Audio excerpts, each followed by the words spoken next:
한여름에 단 하나의 움직이는 부품이나 선풍기, 심지어 단 1와트의 전력 소비 없이도 집을 화씨 15도까지 식힐 수 있는 구조적 혁신이 있습니다.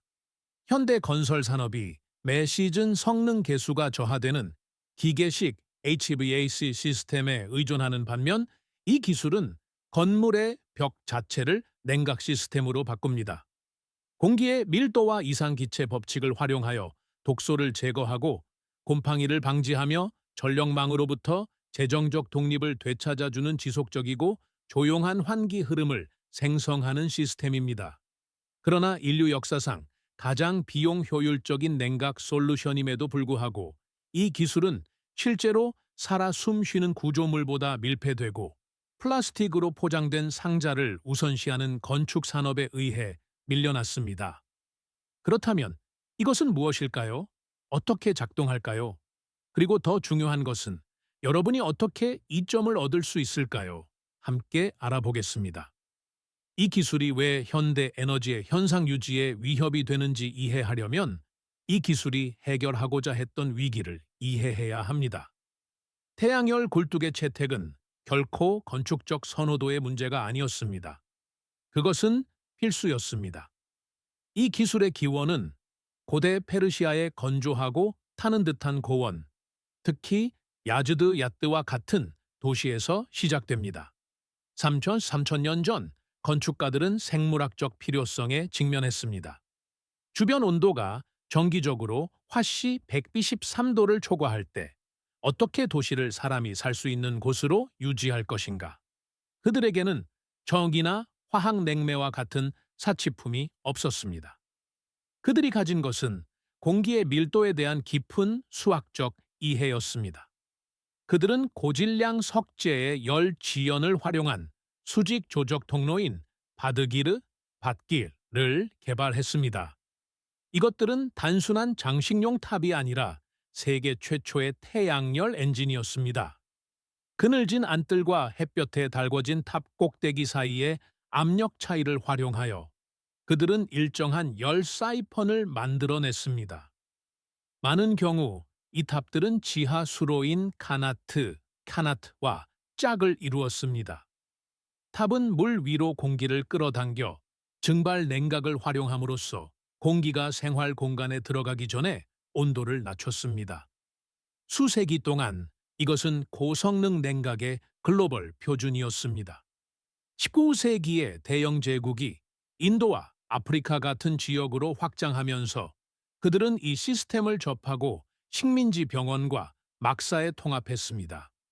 영국 의학 저널은 이러한 열 굴뚝이 설치된 병동이 콜레라 및 인플루엔자 발병 기간 동안 사망률이 현저히 낮았다고 기록했습니다. 그 이유는 의학이 아니라 물리학이었습니다. 굴뚝은 지속적인 대기 순환을 제공하여 정체된 공기에서 번식하는 병원균과 습기를 제거했습니다. 태양열 굴뚝이 기계식 환풍기보다 성능이 뛰어난 이유는 마력 때문이 아닙니다. 그것은 굴뚝 효과와 베르누이 원리의 물리학 때문입니다. 숨 쉬는 건물의 공학을 이해하려면 공기의 흐름을 따라가야 합니다. 핵심적으로 태양열 굴뚝은 태양열 획득을 극대화하도록 설계된 수직 통로입니다. 이것은 일반적으로 어두운 색상의 금속이나 조적 표면으로 된 고효율 흡수판으로 구성되며 고투과율 유리층 뒤에 위치합니다.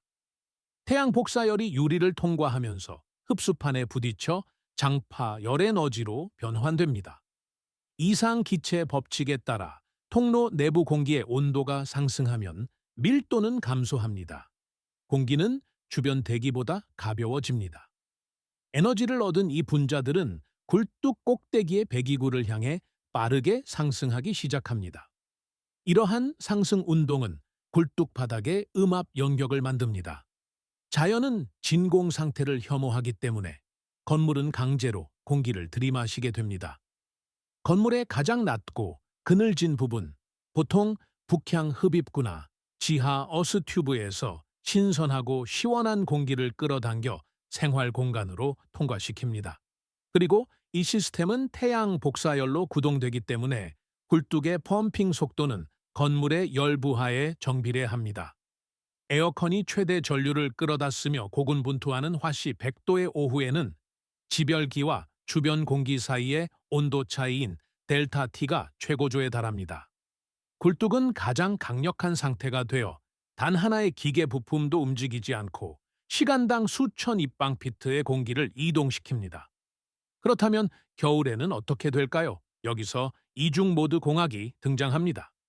제대로 설계된 태양열 굴뚝에는 바이패스 댐퍼가 포함되어 있습니다. 겨울에는 외부 배기구를 닫고 내부 환기구를 엽니다. 상승하는 뜨거운 공기는 더 이상 밖으로 배출되지 않습니다. 건물의 추결체로 다시 순환됩니다. 이것은 냉각탑을 거대한 태양열 공기 가열기로 효과적으로 바꿔줍니다. 이 대기 엔진의 성능은 굴뚝의 높이와 온도 차이라는 두 가지 주요 변수에 의해 좌우됩니다. 통로가 높을수록 압력 차이가 커지고 공기의 속도가 빨라집니다. 이것이 바로 여러분 집의 엔진 배기량입니다. 그리고 이러한 시스템의 성능은 일화적인 것이 아닙니다. 수십 년간의 생물 기후 연구에 의해 뒷받침됩니다. 1995년 애리조나 대학교의 연구원들은 소노란 사막에 있는 주거용 태양열 굴뚝에 대한 광범위한 감사를 실시했습니다. 그들은 외부 공기가 타는 듯한 화씨, 펜고 6도일 때 시스템이 실내 온도를 화씨 75도로 유지한다는 것을 발견했습니다. 그것은 대기의 무게와 태양 열만을 사용하여 화씨 17도를 낮춘 것입니다. 하지만 진짜 증거는 시간당 환기 횟수에 있습니다. 환경보호청은 실내 공기가 실외 공기보다 종종 2배에서 5배 더 오염되어 있다고 추정합니다. 표준 HVAC 시스템을 갖춘 현대적인 밀폐형 주택에서는 공기가 대부분 재순환되어 시간당 0.5회 미만의 신선한 공기 환기를 제공합니다. 이는 휘발성 유기 화합물, 이산화탄소 및 습기의 축적으로 이어집니다. 반면 태양열 굴뚝은 100% 신선하게 여과된 공기를 시간당 8회에서 12회 환기시킵니다. 이러한 지속적인 대기 순환은 현대 주거 건축을 괴롭히는 새집 증후군을 예방합니다. 이는 보안 위험이나 열 제어에 손실 없이 집의 모든 창문을 열어두는 것과 같은 기계적 효과를 냅니다. 탄소 및 지속 가능성 측면에서 비교조차 되지 않습니다. 표준 3톤 중앙 에어컨 시스템을 제조, 설치 및 15년의 수명 동안 운영하는 데는 약 25톤의 이산화탄소에 달하는 내재 탄소 부채가 발생합니다. 고질량 조적, 재활용 알루미늄 및 유리로 제작된 태양열 굴뚝은 탄소 회수 기간이 6개월 미만입니다. 구조물이 지어지고 나면 운영 비용은 0입니다. 이는 운영 비용을 줄이면서 부동산 가치를 높이는 탄소 네거티브 자산입니다. 그리고 이 시스템이 에너지 독립에 미치는 영향은 엄청납니다.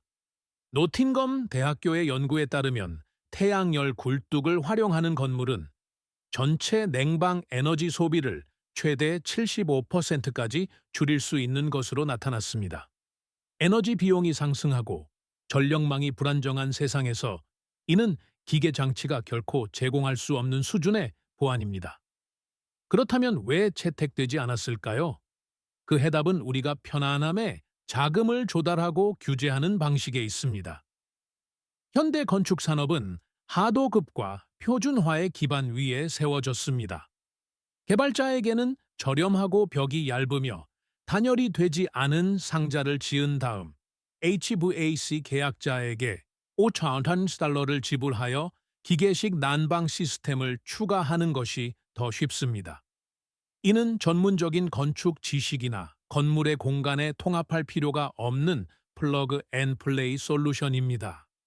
그리고 에너지 의존의 함정이 있습니다.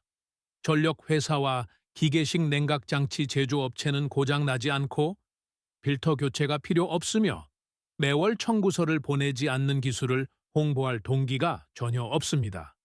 태양열 굴뚝을 미국 환경에서 배제하는 현대적 틀은 국제 주거 코드입니다.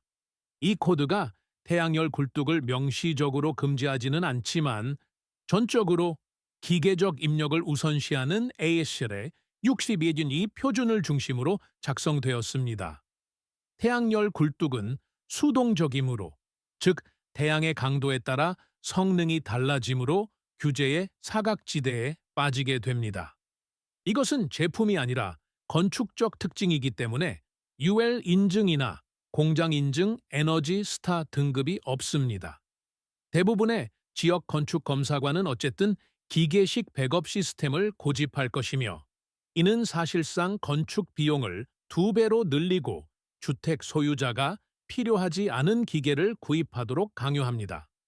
이는 관료주의를 통한 사실상의 금지입니다. 우리는 압축기와 냉매가 있는 능동형 시스템은 현대적이고 굴뚝과 같은 수동형 시스템은 원시적이라고 듣습니다. 하지만 현실에서는 기계가 원시적인 솔루션입니다. 그것은 고장나도록 설계된 무력, 높은 에너지, 복잡한 움직이는 부품에 의존합니다. 굴뚝은 정교한 솔루션입니다. 그것은 우주의 법칙에 대한 우아하고 영구적인 이해에 의존합니다.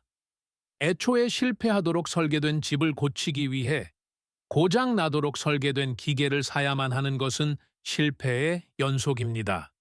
대기 엔진을 자신의 집에 통합하고 싶다면 실제로는 다음과 같은 모습입니다. 이 기술을 구현하는 데는 2가지 주요 방법이 있습니다. 기존 주택의 경우 가장 효율적인 방법은 벽걸이형 태양열 굴뚝입니다. 이것은 남향벽에 부착된 단열 상자입니다. 이를 만들려면 선택적 표면 페인트로 코팅된 흡수판이 필요합니다.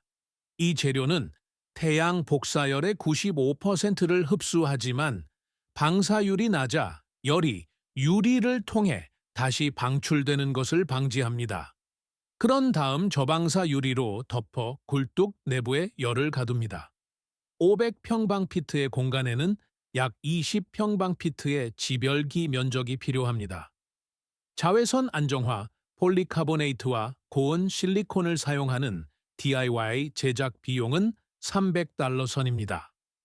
벽에 바닥과 천장에 각각 하나씩 6인치 환기구 2개를 뚫고 물리학이 알아서 하도록 내버려 두면 됩니다.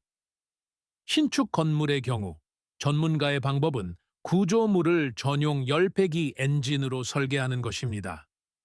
개조와 달리 신축은 건물의 정확한 중립 압력면을 계산하여 굴뚝 효과를 극대화할 수 있습니다.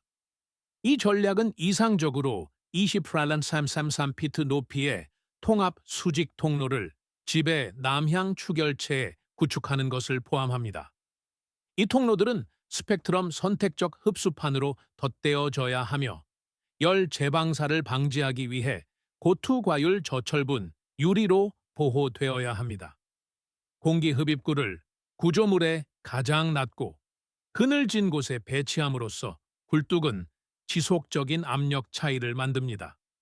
이는 집이 1층에서 지열로 냉각된 공기를 들이마시게 하는 동시에 지붕 높이의 환기구를 통해 뜨겁고 부력 있는 공기를 내뿜게 합니다. 이것은 시간당 8mV의 신선한 공기 환기를 제공할 수 있는 0W의 대용량 공기 교환을 생성하여 기계식 압축기의 필요성을 효과적으로 대체합니다. 그리고 진정으로 급진적인 자율성을 달성하고 싶다면 태양열 굴뚝을 어스튜브와 짝지으면 됩니다. 연중 온도가 화씨 54도로 일정하게 유지되는 지하 6피트 깊이에 100피트 길이의 6인치 PVC 또는 점토 파이프를 묻습니다. 태양열 굴뚝은 그 파이프를 통해 신선한 공기를 끌어당기는 흡입력을 제공합니다. 공기가 거실에 도달할 때쯤이면 지열에 의해 화씨 70도로 냉각되어 있습니다. 이것은 전력망이 완전히 붕괴된 상황에서도 작동하는 무전력 에어컨입니다. 유지보수는 퍼즐의 마지막 조각입니다. 움직이는 부품, 냉매, 모터가 없기 때문에 이 시스템은 영원한 기계입니다. 고속 흐름을 보장하기 위한 흡입 필터의 연간 점검과 최대 태양열 투과율을 보장하기 위한 유리 청소가 유일한 요구 사항입니다. 매년 $200의 서비스 호출이 필요한 에어컨과 달리 태양열 굴뚝은 집의 영구적인 구조적 기관입니다. 태양열 굴뚝은 21세기의 문제에 대한 선천년 된 해답입니다. 물리학이 제 역할을 하도록 내버려 둔다면 전력망이나 전력회사 또는 현대주택을 정의하는 실패의 연속 없이도 여러분의 집을 조용하고 스스로 조절되는 공기 엔진으로 바꿔줄 것입니다. 거의 사라질 뻔했던 많은 것들은 그것이 작동을 멈췄기 때문이 아니라 산업계가 단순함이 충분히 수익성이 없다고 결정했기 때문입니다. 자급자족과 고성능 건축이라는 잃어버린 기술을 재발견하는 것이 여러분에게 중요하다면 구독과 공유는 이러한 종류의 지식이 계속 발견되도록 하는 가장 간단한 방법입니다. 이 영상에서는 태양을 이용해 공기를 이동시키는 태양열 굴뚝에 대해 다루었습니다. 하지만 동일한 추결체 논리를 가져와 태양열만을 사용하여 태양 에너지를 열로 바꾸는 벽에 적용했을 때 어떤 일이 일어나는지 보고 싶다면 난방비를 70%까지 줄일 수 있는 천재적인 디자인인 트롬브 벽에 대한 저희 영상을 시청하셔야 합니다. 이 이야기가 집안의 공기를 바라보는 방식을 바꿨다면 채널을 구독하고 좋아요를 눌러주세요. 우리는 그들이 묻으려 했던 역사와 과학을 밝혀내고 있습니다. 숨 쉬는 미래를 만들어 갑시다. 잃어버린 지식의 다음 보물이 곧 열릴 것입니다.